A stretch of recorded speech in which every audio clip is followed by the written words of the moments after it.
여러분 안녕하십니까? CTV 뉴스 박은결입니다. 설 연휴 편안히 잘 보내셨습니까? 연휴가 끝나니 2월이 왔습니다. 여전히 바람 끝이 매서운 2월이지만 입춘과 함께 시작했다는 사실에 작은 위안을 얻습니다. 봄의 시작을 알리는 2월이 여러분 모두에게 따뜻한 시간이 되길 바라며 2월 첫 CTV 뉴스 시작하겠습니다.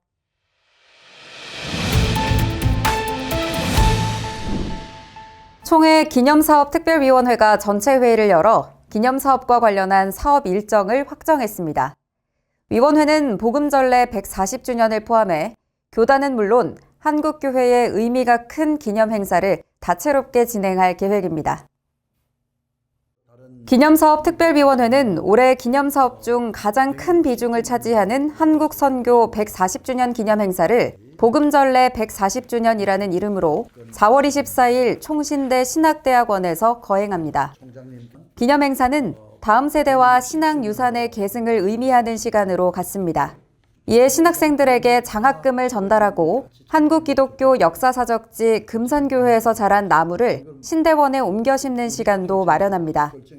또한 예장합동, 예장통합, 기독교 대한감리회가 함께하는 한국선교 140주년 기념 행사를 4월 3일 세문안교회에서 갖기로 했습니다.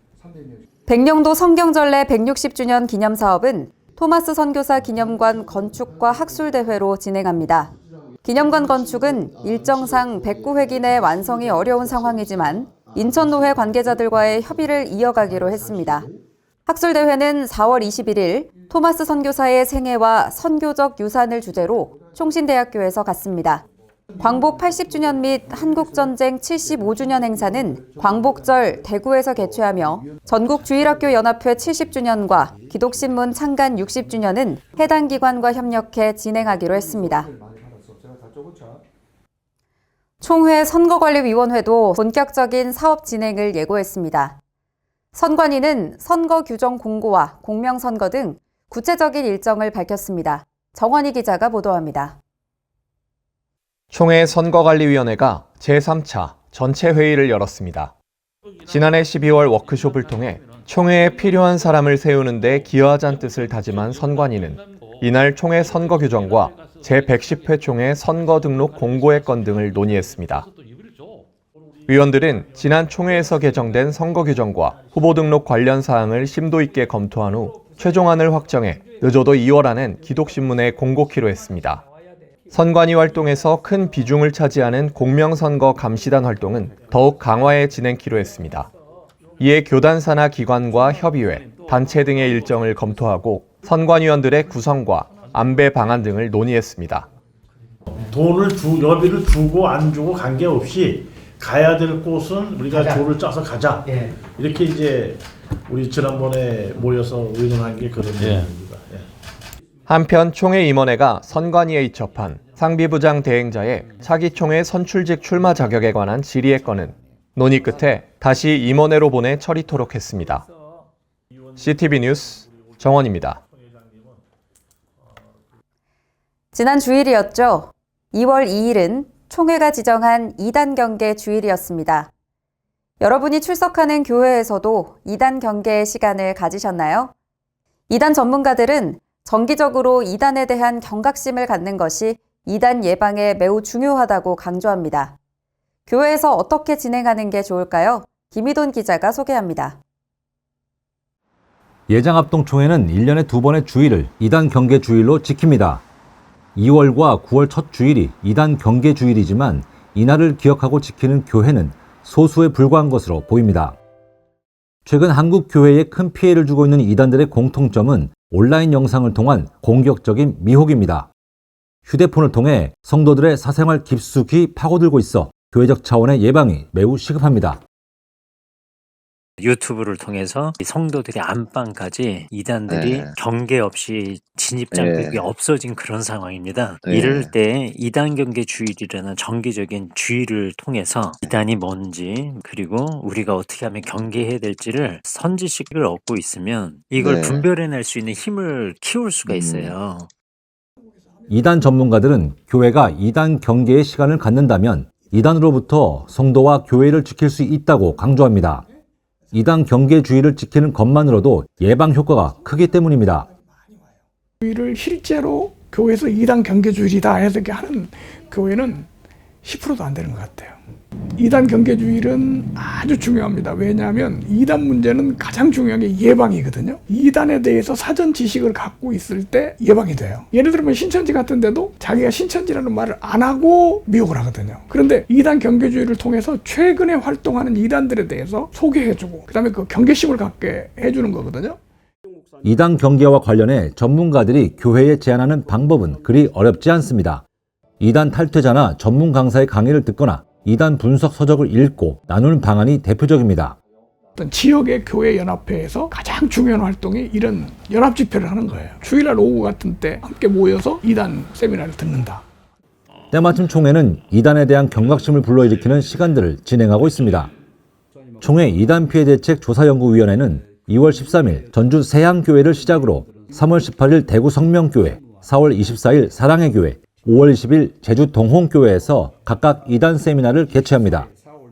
CTV 역시 2월 13일부터 3주 동안 한국교회 주요 교단이 이단으로 규정한 다락방과 정동수, 동방번개에 대한 진용신 목사의 교리 분석 특강을 방송할 예정입니다. 지역별 이단 세미나와 CTV의 이단 특강 역시 교회의 이단 예방 사역에 대안이 될 것으로 보입니다. CTV 뉴스 김희돈입니다.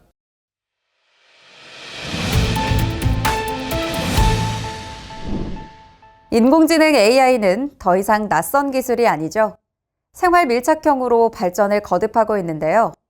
AI가 교육 분야에서도 유용하게 활용되고 있다는 소식은 여러분도 들어보셨을 겁니다. 목회자가 청소년을 위한 학습 대안으로 AI를 활용해 눈길을 모으고 있습니다. 학생들의 반응이 뜨겁다고 하는데요. 그 현장을 박민균 기자가 다녀왔습니다. 청소년 전문 사역자인 마상욱 목사는 대화형 인공지능인 챗GPT를 목회에 접목했습니다. 마 목사는 미래학자 최윤식 박사, 교육혁신을 연구하는 김세광 박사, 디딤 청소년센터 대표 최종학 목사와 함께 신간 멜리츠 학습법을 출판했습니다. 멜리츠 학습법은 학생들이 챗GPT를 활용해 자기 주도 학습을 할 수 있는 혁신적인 교육 방법입니다. 멜리츠는 히브리어입니다. 돕는 자라는 의미입니다. 사람은 사람으로 말미암아 사람이 되는데 누군가 이끌어줘야지 사람이 되더라고요. 성령께서 도우셔서 우리 영혼이 진정한 영혼이 되듯이 사람도 사람이 도와야지 사람이 된다는 게 교육 철학이고 그것을 의미하는 단어입니다. 마 목사가 처음 멜리츠 학습법을 개발한 것은 22년 전입니다. 청소년 사역을 하며 학생들이 학업과 성적으로 좌절하는 것을 지켜봐야 했습니다. 학업 문제를 해결해야 청소년들이 행복할 수 있고 학생들을 입시와 경쟁에 내몰고 있는 우리 사회도 바꿀 수 있다고 판단했습니다. 박사 논문으로 청소년 역량 증진을 위한 자기주도 학습 프로그램 개발 연구를 작성하고 멜리츠 학습법을 개발했습니다. 밀착형으로 설명해 주는 게 어려운 일이었습니다. 근데 챗GPT가 나오면서 이게 가능하겠다. 또 우리가 대안학교라든가 연결되는 학교들 여러 피드백을 계속 받아봤죠. 이런 AI를 쓸 수 있도록 알려주니까 자기의 창의성을 발휘하는 급격한 지적인 능력이 발달하는 그런 모습들을 제가 발견을 했어요.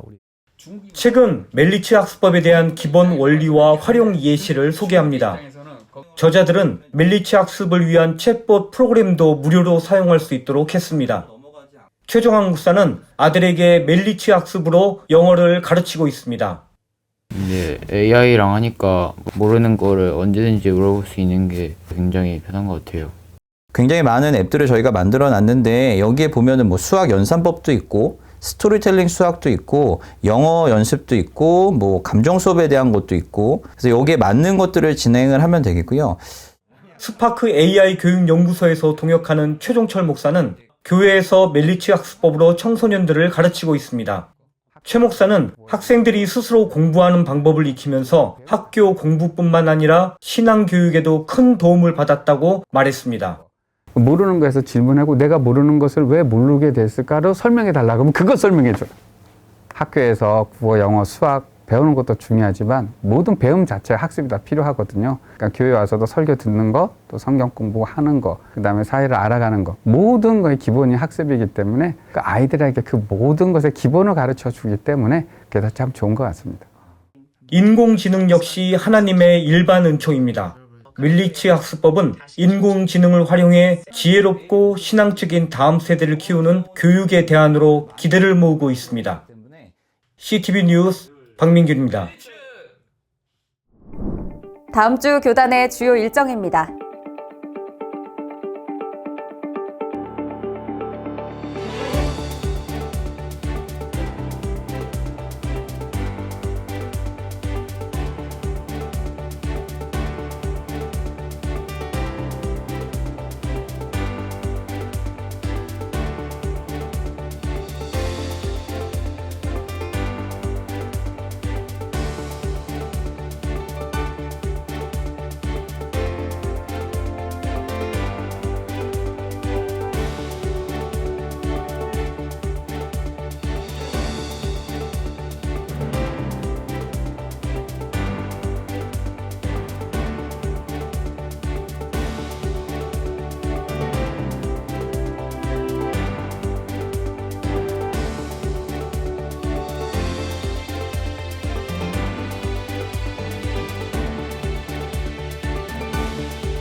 극한 정치적 갈등 속에 있는 기독 시민을 위한 행동 지침.